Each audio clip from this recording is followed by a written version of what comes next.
दोस्तों, meniscus tier एक ऐसी चीज़ है जिससे काफ़ी सारे जवान बच्चे या बुज़ुर्ग लोग जिनके घुटनों में आर्थराइटिस है पीड़ित होते हैं। तो ये आखिर मेनिस्कस टीयर है क्या और इसका इलाज क्या सिर्फ ऑपरेशन है?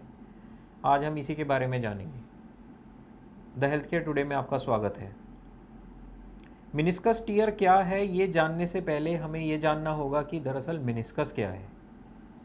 मेनिस्कस एक ऐसी गद्दी नुमा सॉफ्ट टिश्यू है जो घुटने में जांग वाली हड्डी और टांग वाली हड्डी के बीच में पाया जाता है। दरअसल हर घुटने में दो मेनिस्कस होते हैं। अंदर की तरफ जो मेनिस्कस होता है उसको मिडल मेनिस्कस बोलते हैं और बाहर की तरफ पाए जाने वाले मेनिस्कस को लैटरल मेनिस्कस बोलते हैं। अगर मैं एक बहुत ही अप्रॉक्सीमेट सी सेंस में बोलूँ तो ये दो सी शेप स्ट्रक्चर होते हैं जो दोनों एंड से हड्डी में चिपके होते हैं। और ये इनका मेन दो तीन कामों में से जो एक मेन काम है वो है वेट को डिस्ट्रीब्यूट करना इवनली पूरे जॉइंट में, ताकि एक पर्टिकुलर जगह पे वेट ना आए और जॉइंट लंबे समय तक बिना प्रॉब्लम के, बिना आर्थराइटिस डेवलप किए, बिना कार्टिलेज के घिसे चलता रहे। ये highly weight tolerating, high shear force tolerating structures होते हैं दोस्तों। शेयर फोर्स होती है रगड़ की फोर्स। ये इतने स्ट्रॉन्ग होते हैं कि डे टू डे लाइफ में मान लीजिए कोई इंसान 5,000 से 10,000 कदम रोज़ चलता है, तो आप सोचिए 10,000 बार हर रोज़ वो आपके शरीर के लोड से लोड होते हैं, अनलोड होते हैं, लोड होते हैं, अनलोड होते हैं, और ये आराम से 60, 70, 80 साल तक काम करते हैं। तो आप इमेजिन कर सकते हैं दोस्तों कितने स्ट्रॉन्ग स्ट्रक्चर हैं। लेकिन कुछ ऐसी कंडीशंस होती हैं जिसमें ये टीयर भी हो सकते हैं। इस सी शेप स्ट्रक्चर के टीयर होने को मेनिस्कस टीयर बोलते हैं। मेनिस्कस टीयर ज़्यादा प्रॉब्लमेटिक इसलिए है क्योंकि कुछ तरह के मेनिस्कस टीयर्स होने की वजह से मेनिस्कस की जो वेट टॉलरेटिंग कैपेसिटी है वो लगभग ख़त्म हो जाती है, जिसकी वजह से जोड़ की दोनों हड्डी आपस में टच करने लगती हैं, दोनों के बीच का गैप ख़त्म हो जाता है और वो बहुत जल्द घिस के कार्टिलेज लॉस होके आर्थराइटिस में कन्वर्ट हो जाता है। तो दोस्तों, इसमें कोई डाउट नहीं है कि मेनिस्कस टीयर्स को हमें अर्ली मैनेज करना ज़रूरी है, ताकि हम इस लोड बेयरिंग और लोड शेयरिंग कैपेसिटी को मेंटेन कर सके और जोड़ को ख़राब होने से रोका जा सके। अगर मैं मेनिस्कस टीयर की बात करूं तो मेनिस्कस टीयर कई सारी तरह के होते हैं। रेडियल टीयर्स होते हैं, हॉरिजॉन्टल टीयर्स होते हैं, वर्टिकल टीयर होते हैं। ये इस चीज़ पे डिपेंड करता है कि मेनिस्कस किस तरीके से फटा है। आमतौर पे ऐसा पाया गया है दोस्तों कि जो पीछे वाला हिस्सा है मेनिस्कस का, जिसको पोस्टीरियर हॉर्न कहते हैं, वो सबसे ज़्यादा टाइम्स फटता है, टीयर होता है। उसके बाद मिड बॉडी और सबसे कम फटता है आगे वाला हिस्सा। ऐसा इसलिए दोस्तों क्योंकि जब हम घुटने को लोड करते हैं, मान लीजिए इंडियन टॉयलेट में बैठने के समय उकड़ू बैठना, या सीढ़ी चढ़ने के समय, या सडन टर्न इन डायरेक्शन, तो पोस्टीरियर हॉर्न यानी पीछे वाला हिस्सा और मिड बॉडी सबसे ज़्यादा टॉर्शनल स्ट्रेसेस के फोर्स को टॉलरेट करते हैं। आगे वाला हिस्सा आमतौर पे तब काम आता है जब हम पूरा पैर सीधा करके चलते हैं।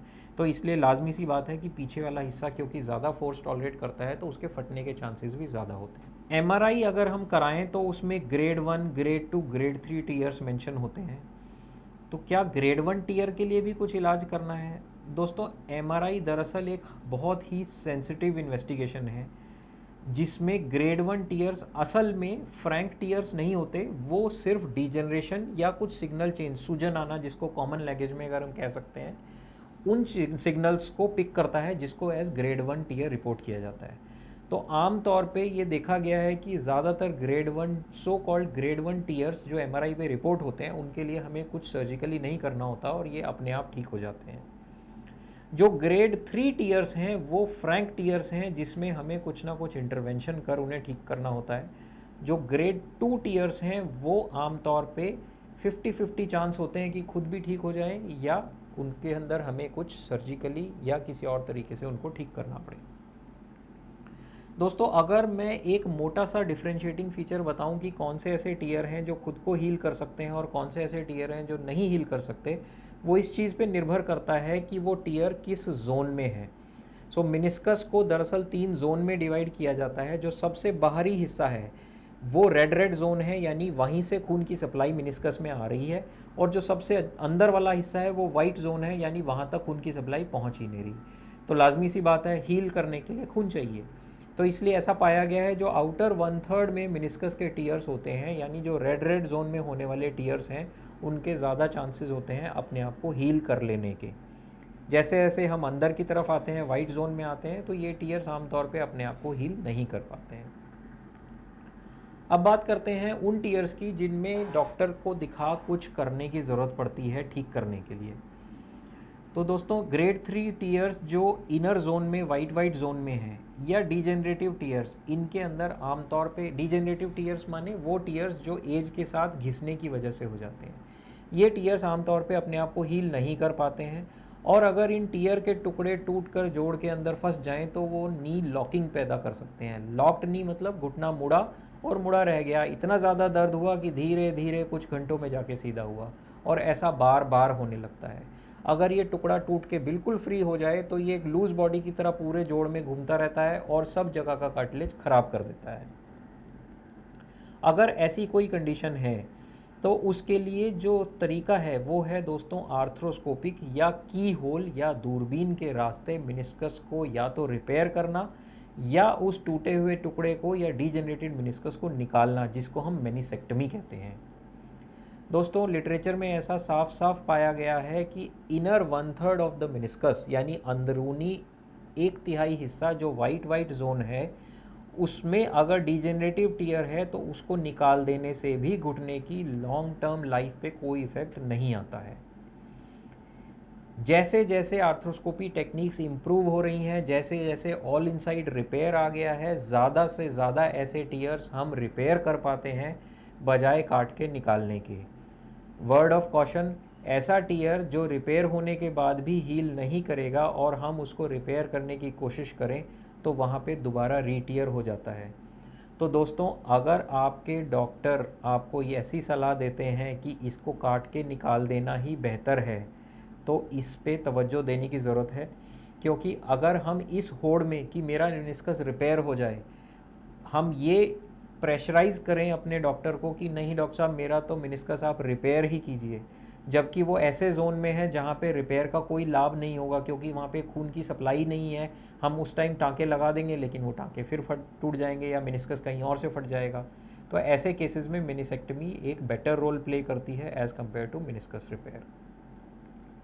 एक इम्पॉर्टेंट चीज़, मेनिस्कस रिपेयर के बाद रिहेबिलिटेशन बहुत इम्पॉर्टेंट है, क्योंकि जब हम मेनिस्कस को रिपेयर करते हैं तो हमें उसको उतना समय देना होता है ताकि वो आपस में प्रॉपरली सील हो जाए और हील हो जाए।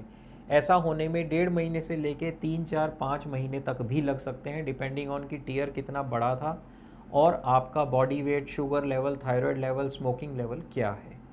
ये सारे वो फैक्टर्स हैं। अगर ज़्यादा बॉडी का वज़न है, अगर आप स्मोकर हैं, अल्कोहलिक हैं, डायबिटिक हैं अनकंट्रोल्ड, हाइपोथायराइड है अनकंट्रोल्ड, और या कोई और ऐसी सिस्टेमिक बीमारी है, गठिया है, जिसकी वजह से हीलिंग पोटेंशियल कम है, तो रिपेयर को सील होने में और हील होने में नॉर्मल से ज़्यादा समय लग सकता है। दोस्तों, एक और चीज़ जो ज़रूरी है समझना वो ये है कि मेडिकल लिटरेचर ऐसा साफ साफ बताता है कि अगर किसी इंसान को एक मेनिस्कस में टीयर हुआ है तो उसको दोबारा सेम घुटने में, सेम मेनिस्कस में या दूसरे घुटने के मेनिस्कस में भी टीयर होने के चांसेस नॉर्मल पॉपुलेशन से ज़्यादा होती है। तो ऐसी प्रिकॉशंस जो आपको मेनिस्कस रिपेयर के बाद बताई गई हैं, जैसे ज़मीन पर आलती पालती मारकर ना बैठना, या उकड़ू ना बैठना, या वज्रासन में ना बैठना, या बहुत हाई स्टेयर्स पे ना चढ़ना, वो प्रिकॉशंस प्रेफरेबली आपको लाइफ लॉन्ग रखनी है। तो दोस्तों, इस डिस्कशन के माध्यम से मैंने आपको ये बताने की कोशिश की कि ये दरअसल मेनिस्कस टीयर होते क्या हैं और इनको कैसे ठीक किया जा सकता है। हम रखें आपका ख्याल।